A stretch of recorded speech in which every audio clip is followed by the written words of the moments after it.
Hello everyone, আসসালামু আলাইকুম। কেমন আছেন সবাই? আজকে দেখাবো আপনাদেরকে একটা ব্যস্ততম দিন আমি কিভাবে পার করলাম এবং আজকে একটা ইন্টারেস্টিং জিনিস দেখেছি, ওইটা আপনাদেরকেও দেখাবো। তো চলুন ভিডিওটা শুরু করি। আজকে আমার একটা হোম সার্ভিস ছিল, তো আমি অহনাকে রেডি করে সাথে আম্মুকে নিয়ে চলে গিয়েছিলাম এই আন্টিটার বাসায়। তো আন্টিরা হচ্ছে আমার কাছ থেকে রেগুলার সার্ভিস নিয়ে থাকেন। ওনারা হচ্ছে পার্টি মেকআপ বা যে কোনো ধরনের মেকআপ এবং ফেসিয়াল সার্ভিসটা আমার কাছে নেয়। আর হচ্ছে ওনাদের বাসায় যেহেতু আমি সবসময়ই যাই, একটা অন্যরকম চেনা জানা হয়ে গিয়েছে। তো ওই বাসাতে যে হচ্ছে দেখলাম এই কিউট একটা বিড়ালটা অনেক কিউট ছিল। মানে আমার হচ্ছে পার্সোনালি বিড়াল এইসব কিছু অনেক ভয় লাগে, মনে হয় যে আমি যদি ধরতে চাই তাহলে হয়তো বা কামড়ে দিবে এরকম কিছু। তো আমি জীবনের প্রথমবার এই বিড়ালটাকে টাচ করেছিলাম, মানে আমার অনেক ভয়ও লাগতেছিল। তারপর হচ্ছে আন্টিদের বাসায় আরও একটা ইন্টারেস্টিং জিনিস আছে, সেটা হচ্ছে এই ময়না পাখিটা হচ্ছে কথা বলে। আমি যখন প্রথমবার ওনাদের বাসায় গিয়েছিলাম তখন না কে যেন বলতেছিল যে কে আসছে, গেট খুলো গেট খুলো। তো আমি বারবার বলতেছি যে কে বলতেছে এই কথাটা। তো পরে আন্টিকে জিজ্ঞেস করলাম, পরে আন্টি হাইসা বললো যে না, এটা হচ্ছে আমাদের একটা পাখি আছে, ওই পাখিটা বলে। তারপর আবার এই পাখিটা একটু পর পর হাসতে থাকে, এরপর হচ্ছে ও মানে নাম ধরে একজনের ডাকে। তো আমার কাছে এটা অনেক ভালো লাগে। আমি যখনই আন্টিদের বাসায় যাইতাম তখন হচ্ছে এই পাখিটাকে দেখতাম, আমার অনেক ভালো লাগতো। এটা কার মতো হাসতেছো তুমি?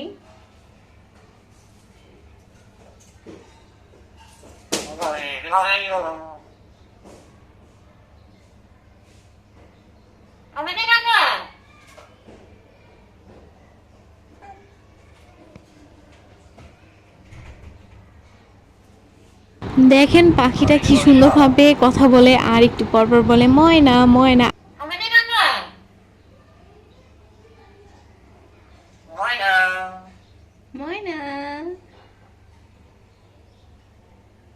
ময়না, ময়না, এই যে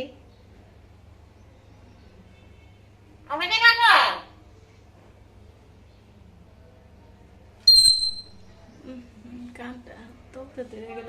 তো আন্টির সব সার্ভিস যেহেতু শেষ হয়ে গিয়েছিল নেয়া, এরপর আমি হচ্ছে বাসায় যেয়ে ফ্রেশ হয়ে এরপর গিয়েছিলাম পার্লারে। ওই দিন হচ্ছে পার্লারে একটা হেয়ারের ক্লাস ছিল, তো আমাকে ডাকা হয়েছে আমি যেন 2-4টা হেয়ার স্টাইল শিখিয়ে দিয়ে আসি এটার জন্য। তো আমি যে কয়েকটি হেয়ার স্টাইল শিখিয়ে দিয়ে আসছি। আসার সময় এগুলো কিনে নিয়ে আসছি, আর এসে দেখি আমার মেয়ে এভাবে ঘুমিয়ে আসছে। এরপর রাত্রেবেলা আবার একটা কেক বানালাম, কেক বানিয়ে ট্রাই করলাম আর কি কেমন হয়। তো মাশাআল্লাহ কেকটা আমার প্রথম দিন ভালোই হয়েছিল, কিন্তু একটা দুঃখের বিষয় হচ্ছে আমি অনেক এক্সাইটমেন্ট নিয়ে কেকটাকে ফ্রিজে রাখার সময় আমার ক্রিমটা ফ্রিজের মধ্যে লেগে গিয়েছিল, তাই অনেক কষ্ট পেয়েছি, কিন্তু যাই হোক ভালোই হয়েছিল। এরপরে হচ্ছে রাত্রেবেলা রান্না করেছিলাম ভুনা খিচুড়ি। তো এরপর আমি বাসায় চলে আসছি, আর এই যে অহনা খেলা করতেছে আপেলটা নিয়ে। ওর যেহেতু দাঁত নিয়ে ও তো খেতে পারে না, তারপরে ও অনেক চেষ্টা করছে এটা মুখে নিয়ে খাওয়ার জন্য। যাই হোক, আমার মেয়েটার জন্য সবাই দোয়া করবেন আর মাশাআল্লাহ বলবেন।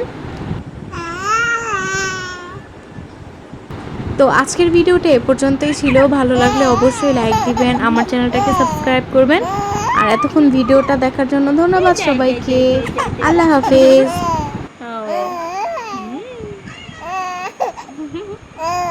ও, এই দে দে দে দে দে।